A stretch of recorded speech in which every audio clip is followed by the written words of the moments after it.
Imana yari ibizi kuri Bonaventure.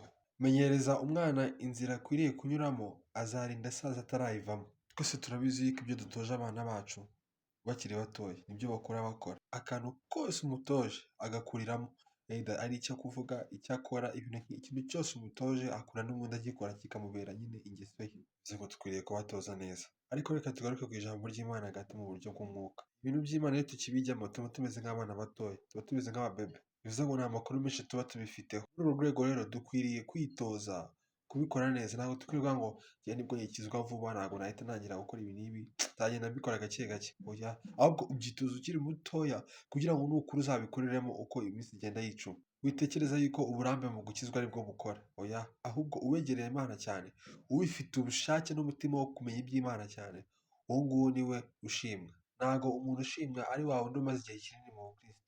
Oya, kuko hari ingero nyinshi z'abantu bagiye bakizwa vuba bagahita babikomeramo cyane bakarutaho abandi bamaze imyaka myinshi. Kubera yuko bagize ubushake bwo guhita bashaka Imana vuba hakiri kare. Bivuze ngo ukwiriye kwitoza iby'Imana hakiri kare ku buryo uzarinda ukomeza urugendo ukibirimo. Bivuze ngo ukwiriye kubyitoza ugitangira, ntabwo ubyitoza nyuma, ntabwo ubyitozamo hagati, ahubwo ubyitoza bigitangira. Ijambo ry'Imana ritubwiye ko inzira itoza umwana akiri muto arinda asaza akiyirimo.